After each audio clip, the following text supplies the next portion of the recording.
Magandang umaga Pilipinas, live mula rito sa Pag-asa DOST, si Harry Bayona at narito na nga po latest sa lagay ng ating panahon.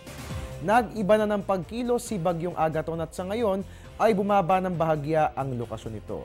As of 4 a.m. ito po'y huling namataan 166 kilometers east ng Hinatuan, Surigao del Sur at taglay nga po ang lakas ng hangin na 55 kilometers per hour. At kung mapapansin nyo nga po, sa ngayon nga, south-southwest ang direksyon na tinatahak nito.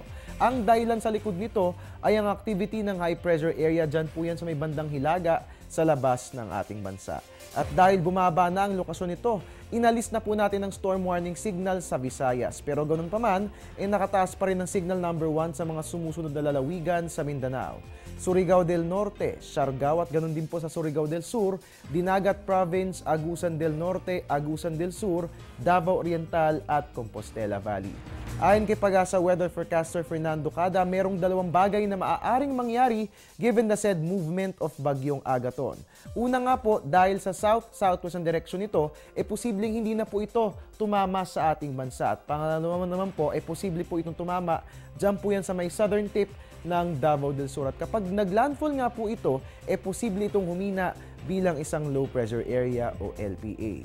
Inaasahang hanggang Tuesday ay patuloy na magpapaulan si Bagyong Agaton sa Mindanao. So sa ngayon, patuloy pa rin pinag-aaralan ng Pag-asa ang susunod na pagkilos ni Bagyong Agaton at ganun din ay kung kailan nga ba ito tuluyang lalabas ng Philippine Area of Responsibility. At yan nga po muna ang latest hinggil kay Bagyong Agaton. Magbabalik po ang ating ulat panahon makalipas ang isang paalala. Teng, ang package. Ma'am, sabi ng Air 21 on the road na. Ano, Teng? Ang package. Ma'am, sabi ng Air 21 na receive na. Okay, very good. Basta padala, sagot ka ng Air 21. May real-time delivery updates via text para worry-free ka. Teng, ang package, napadala mo na? Yes, ma'am, sa Air 21. Sa Air 21, sagot ko, padala mo. At yan po muna ang latest mula rito sa Pag-asa DOST. Mga kababayan, antabayanan po ang susunod kong ulat mamaya po yung 8:30 ng umaga.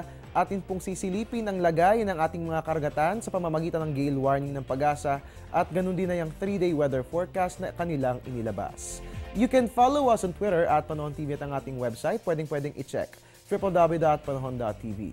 Pwede rin po i-like ang ating Facebook page na Panahon.tv. At your service po ang new weatherman, Harry Bayona para sa Panahon TV Express.